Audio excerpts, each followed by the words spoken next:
Hello students, आज हम financial planning के कैरेक्टर के बारे में स्टडी करेंगे कि इसके मेन कैरेक्टर क्या है फाइनेंशियल प्लानिंग के, जिसमें फ़र्स्ट पॉइंट है हमारा सिंप्लिसिटी। सिंप्लिसिटी में हमारा जो फाइनेंशियल प्लानिंग है वो इस हिसाब से बनी होनी चाहिए कि वो दिखने में ज़्यादा कॉम्प्लेक्स ना दिखे, जिसके कारण क्या है, अगर ये ज़्यादा कॉम्प्लेक्स होगी तो इन्वेस्टर है वो इन्वेस्टमेंट नहीं करेंगे। जो हमारी सिक्योरिटीज़ हैं वो अलग अलग नहीं होनी चाहिए। जैसे इन्वेस्टमेंट के लिए जो सिक्योरिटीज़ है मार्केट के अंदर, वो अलग अलग तरह की हमारे बिज़नेस में नहीं होनी चाहिए। जैसे 6% की, 10% की, 12% की, ये अलग अलग फ़ीचर्स हो गए, तो ज़्यादा सिक्योरिटीज़ हमें नहीं रखनी है। कैपिटल स्ट्रक्चर है वो भी हमारा सिंपल होना चाहिए। जैसे डिबेंचर है, डिबेंचर एक या दो तरह के होने चाहिए, 6%, 8%, अलग अलग डिबेंचर हमारे को इशू नहीं करने चाहिए। तो इस हिसाब से हमारा जो फाइनेंशियल प्लान है वो सिंपल होना ज़रूरी है। दूसरा है फ्लेक्सिबिलिटी।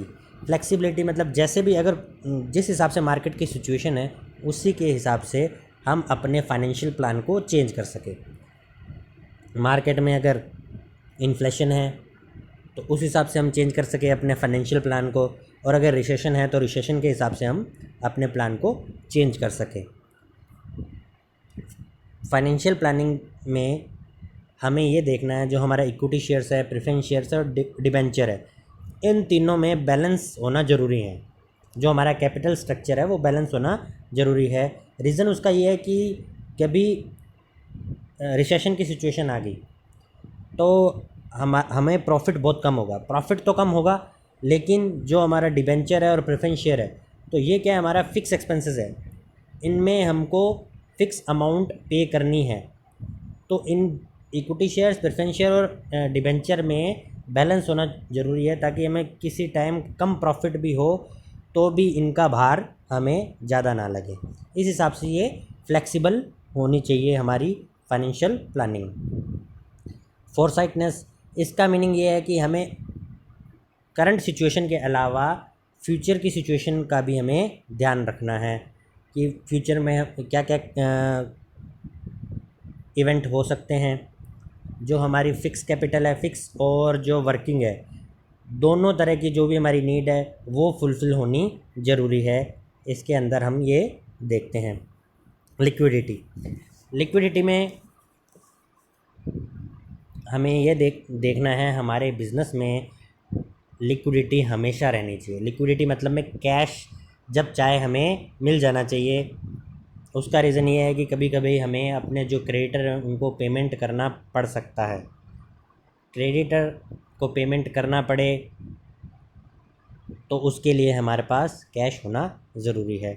अगर हमारे पास लिक्विडिटी नहीं होगी तो हमारी गुडविल पे इम्पैक्ट पड़ेगा, जिस कारण हमारा बिज़नेस ख़त्म हो सकता है।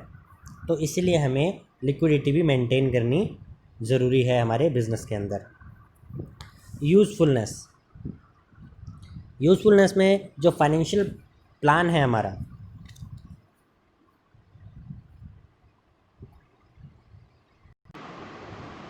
यूज़फुलनेस में हमारी जो प्लानिंग है वो इस हिसाब से होनी चाहिए कि जितने भी हमारे फाइनेंस के रिसोर्सेज हैं उनका हम मैक्सिमम यूटिलाइजेशन कर सकें। जो हमने फाइनेंशियल प्लान बनाया है उसके अकॉर्डिंग जो हमारे पास रिसोर्सेज है फाइनेंस के, उसका हम ऑप्टिमम यूज़ करें ताकि हमें मैक्सिमम बेनिफिट हो सके। यानी वर्किंग कैपिटल जो हमें रिक्वायरमेंट है और फिक्स कैपिटल जो हमें रिक्वायरमेंट है, उन दोनों में कोरिलेशन बनाए ये फाइनेंशियल प्लान हमारा, जिससे हमारे बिज़नेस के अंदर ओवर कैपिटलाइजेशन या अंडर कैपिटलाइजेशन नहीं होगा। कंप्लीटनेस, हमारा जो फाइनेंशियल प्लान है वो हर तरह से कंप्लीट होना चाहिए। जैसे फ्यूचर की कोई भी इवेंट हो उसको ध्यान में रख के हमें ये फाइनेंशियल प्लान बनाना है। इकोनॉमिकल में हम ये देखेंगे कि जो हमने फाइनेंशियल प्लान बनाया है, फाइनेंशियल प्लान के अंदर हम दो चीज़ें ये देखते हैं कि हमें कैपिटल कहाँ से मिलेगी, यानी फाइनेंस के रिसोर्सेज कौन से हैं, और फिर जो फाइनेंस के रिसोर्सेज हैं उनका इन्वेस्टमेंट किस हिसाब से हमें करना है।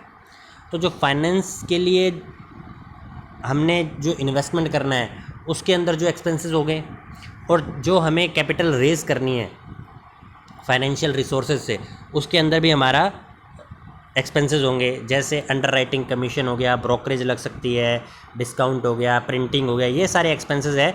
इन एक्सपेंसेस को कम करना, यानी जो ये रिसोर्सेज हैं इनसे जो हम कैपिटल जनरेट करेंगे तो कम से कम हमारा खर्चा हो इनको लेने में।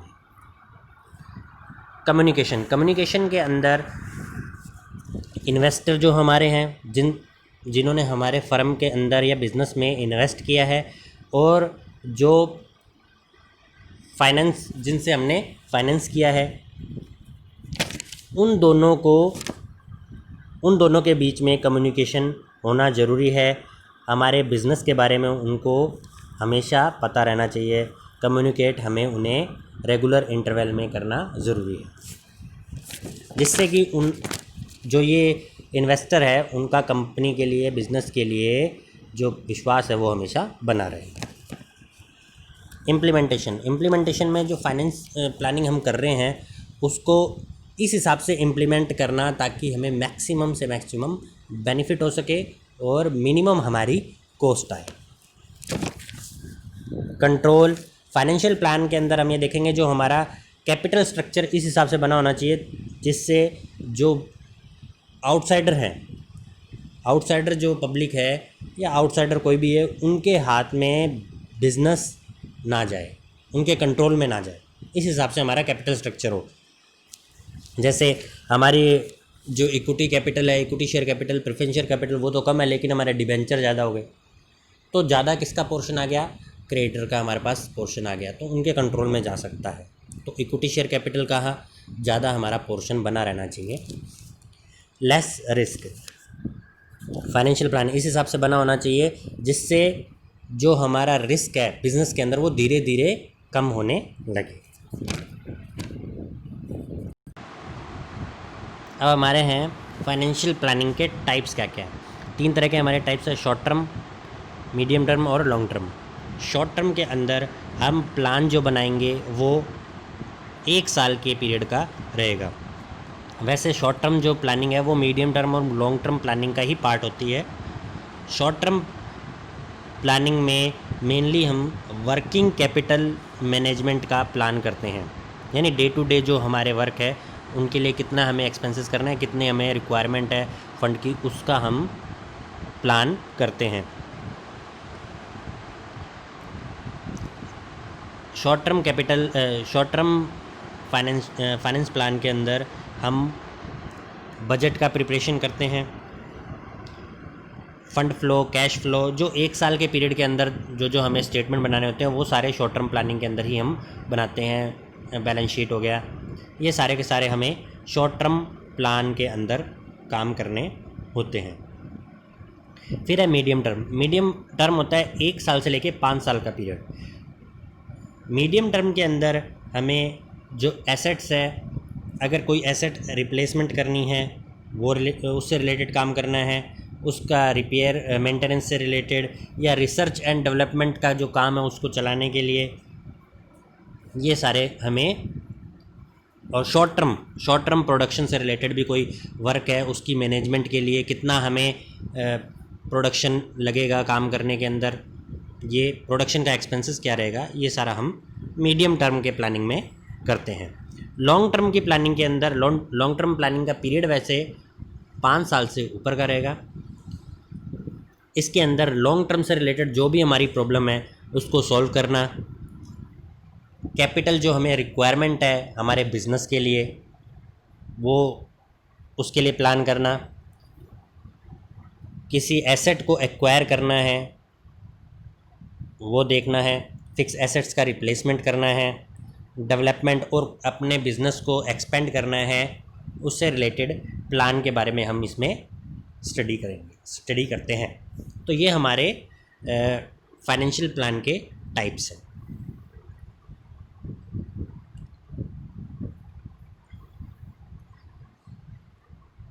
नेक्स्ट में हम इसके फाइनेंशियल प्लानिंग के फैक्टर करेंगे जो इसको इफ़ेक्ट करते हैं, उसके बारे में स्टडी करेंगे। फिर प्रोसेस है फाइनेंशियल प्लानिंग की, देन फाइनेंशियल रिक्वायरमेंट कितनी है, हमें किस किस चीज़ों के लिए हमें फाइनेंस की रिक्वायरमेंट रहती है, उसका एस्टिमेशन करना है, ये हमें स्टडी करना है। नेक्स्ट वीडियो में हम इसके बारे में स्टडी करेंगे।